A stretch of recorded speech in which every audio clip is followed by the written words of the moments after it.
उतातिर बस्ने मान्छे सिन्धु हुन्छ सिन्धु बिस्तारै बिस्तारै सा हिन्दू त्यो हिन्दू मान्छेहरू त्यो हिन्दू भयो उतातिर बस्ने मान्छे हिन्दू सिन्धु नदीको उतातिर हिन्दू तर शास्त्रमा यो शास्त्र यो ज्ञान हिन्दू मान्छेले मात्र होइन जस्तो यो गुरुत्वाकर्षण खास चाहिँ नि उड्दैन नि यो क्रिस्चियन मुस्लिमलाई हिन्दूलाई बुद्धिस्टलाई जुइसलाई सबैलाई एउटा नियम यो हावा यो के ग्लासको हावा यो युकेको हावा सबैलाई हावा यो वास्तु शक्ति हो तो भगवानले बताएको छ भूमिरपो नगो वयु खम्मानुपुथिर एव च यो शक्ति मेरो शक्ति सम्पूर्ण जीवको लागि सर्व योनिलाई सम्पूर्ण योनिलाई मचा पंछी साप ऊँट हात्ती घोडा सुँगुर मनुष्य देवता राक्षस सबैलाई म यो व्यवस्था गरेको सूर्यको रोशनी हावाको रोशनी भगवान एउटा हुनुहुन्छ तर उहाँलाई प्राप्त गर्नु एकदम अधिकार हुनुपर्छ जस्ता प्रधानमन्त्रीलाई भेट गर्नुको लागि अलिकति अधिकार हुनु चाहिन्छ नि कोही त राजालाई यता आउनै पर्छ अन्यथा म विश्वास गर्दैन राजालाई अरे भाइ तिमी को हो विश्वास गर्ने यदि नियम छ नियम बनाउने व्यक्ति हुनुपर्छ शक्ति छ शक्तिमान हुनुपर्छ बुद्धि छ बुद्धिमान हुनुपर्छ उस्तै पनि यो सृष्टिको पछाडि बुद्धि छ र यो बुद्धि प्राप्त गर्नुको लागि सर्वप्रथम नियम अहंकार हुँदैन अमानित दूसरा प्रकार के ग्लास बुद्धले बताएको छ यस्तो ग्लास छ महाराज ग्लास राम्रो राखेको तर त्यो ग्लासमा धेरै प्वालहरू छन् धेरै प्वाल राखेको त्यो ग्लासमा पनि अमृत दिनु त्यो पनि बेकार हो किनकि म ग्लास दिन्छु ठीक छ राखेको छ तर प्वालहरू छन् राखेको अनि निस्किन्छ बर्बाद हुन्छ नि मेरो समय तपाईको समय प्वालको के हो यो शंका डाउट्स किन हरि कृष्ण किन इस्कॉन किन मदर अर्थ किन क्रिस्चियन किन संशयमा विनश्यति भगवानले बताएको छ धेरै शंका भयो भने तपाई दोस्रो माथिको पुइ कुन बस्नु एक कुर्सीमा बस्नु गाह्रो हुन्छ तपाईलाई तो भगवानले गीतामा बताएको छ अर्जुन म तपाईलाई यो ज्ञान दिन्छु तिम्रो श्रद्धा पनि पक्का होस् अथवा होइन पक्का व्यवसायत्मक बुद्धि एकेह गुरु नन्दना बहुसंकाहेनन्तुश्च बुधायो व्यवसायिनम कुरा बुझ्नु भयो पछाडी मान्छेहरु कुरा बुझ्नु भयो ए हरि बोल सुनिन्छ मैले के बताएको अहिले तपाई त बच्चाहरुसँग तपाई जो बच्चाहरुसँग हुन्छ के त करुणा के हो नाम करुणा बुझेछौ कि नै अरे के बुझ्नुभयो मैले पक्का अन्तिम वाक्य के बताएको स्कुल जस्तो म पनि त्यस्तो थिएँ विद्यार्थी रूपमा जब विद्यार्थी थिएँ पछाडि बसेर जो अगाडि बस्छ सुन्छ जो पछाडि बच्चा आफ्नो थाहा छ नि पछाडि टिचर देखिँदैन टिचर पछाडि भागको पनि देखिन्छ त्यसरी माथि बस्छ नि सग ध्यानम शुश्रूषोक्षधानस्य वसुदेव कथारुचि यत् महत् सेवया विप्रम पुण्यतीर्थनि सेवा शुश्रूषो सुपर श्रवण गर्नुस् किनकि म यता आफ्नो समय बर्बाद गर्नुको लागि आएको छैन एउटा मूल्य समय मेरो 1 मिनट करोड रुपैयाँ मेरो आयुष्य क्षण एकोपि न लभ्यः सोन कोटिभिः एक समय सेकंड समय को तपाई करोड सुनको शिक्षा में किन्नु कर सक्दैन गयो यदि मान्छे आएको छ मलाई 10 मिनट समय दिएको छ अर्थात 10 मिनट आफ्ना जीवनको समय मलाई दिएको छ कस्तो मूल्य दक्षिणा पाएको सुन त अगाडि यसले मान्छे तपाई 1 घण्टाको लागि आएको छ वाह मलाई त ध्यान दिनु पर्छ यो मान्छे आफ्ना जीवनको 1 घण्टा दिन्छ मलाई केही त पक्का चीज दिनु पर्छ उहाँलाई किनकि पर तपाई आएको छ विचार गर्नुस् तपाई आएको छ अरु म यता बसेको कस्तो छ ठीक छ आए बस्दै बस्नु के तपाईहरु चक्क परेको के बोल्दैछ अब यता बसेको आफ्नो मोबाइल टेलिफोन इन्स्टाग्राम गुरुजी प्रवचन दिनुहुन्छ प्रतीक्षा गर पूरा अपमान हो यार गुरुजी पूरा पूर्ण तो please respect my time Respect others. very important महत्वपूर्ण कुरा के हो अन्यथा सीताराम म उठेर जान्छु you understand my point you cannot bribe me by 10 pounds dollars with Lakshmi I don't need your Lakshmi संसारिणं करुणयाः पुराणगुह्यं साधु कमिङ आउट अफ कम्प्यासन दयाको कारणले आउँदैछ ज्ञान दिनुको लागि राइट त्यसले ध्यानले सुन्नुहोस् यदि तपाईँ घरमा बसेको आग लाग्यो आग बचाउनुहोस् बचाउनुहोस् दमकाल आएको छ टिन टिन टिन टिन टिन टिन दमकाल आएको छ नि तपाईँ माथि 5 तलामा बस्नुहुन्छ आग आग निस्किनुको सिरी छ यो सिरी आउँछ नि सिरी लगाउँछ त्यसपछि एक मान्छे आउनुहुन्छ जाल पनि तोड्दिन्छ अरू मान्छे बचाऊ बचाऊ बचाऊ कस्तो उत्साह हुनुपर्छ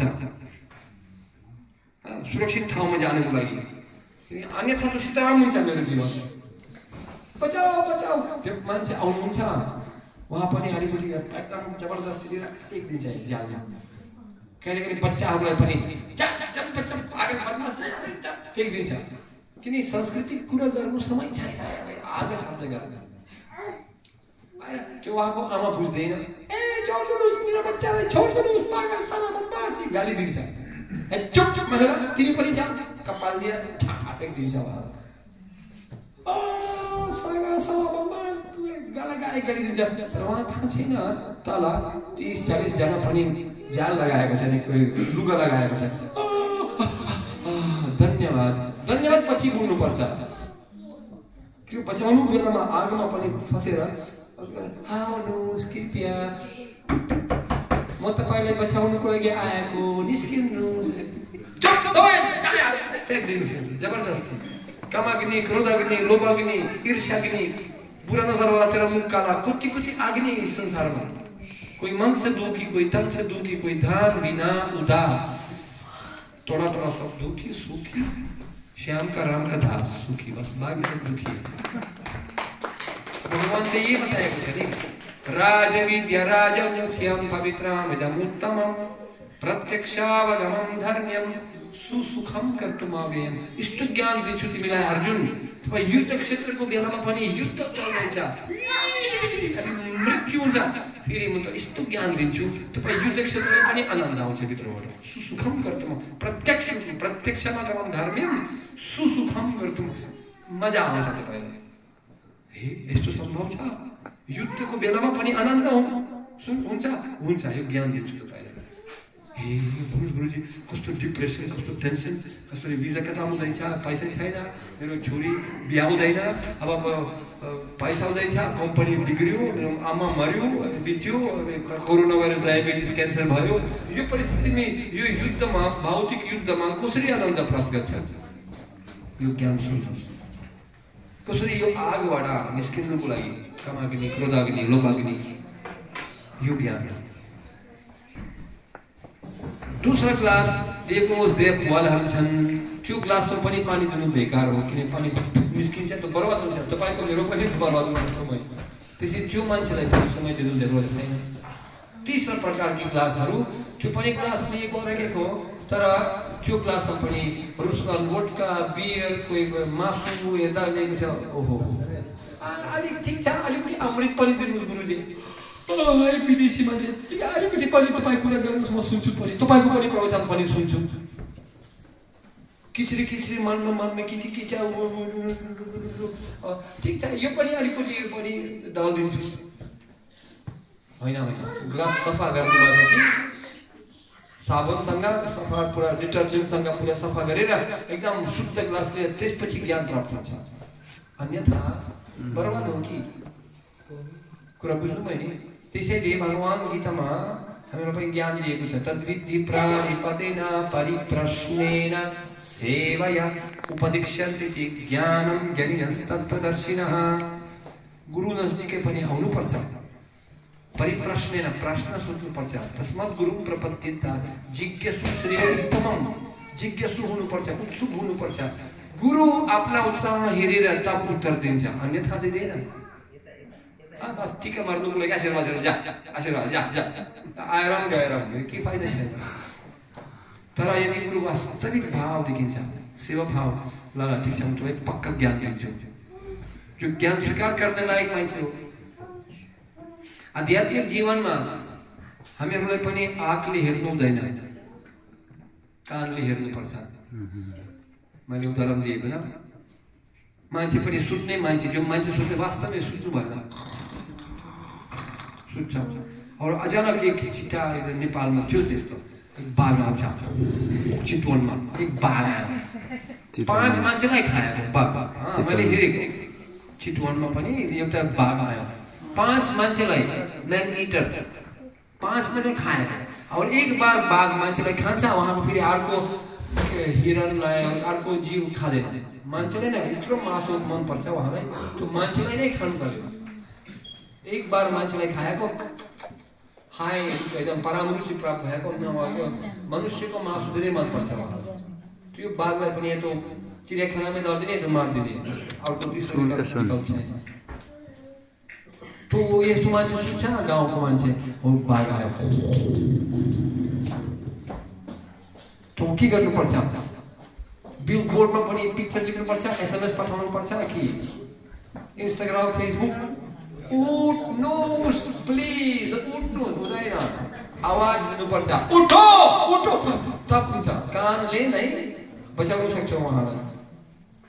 आँखा बन्द छ, काम गर्दैन, उहाँलाई लेख्नु पढ्नु मेसेज पठाउने बेकार हो कि आँखा बन्द छ, कान नै खाली छ।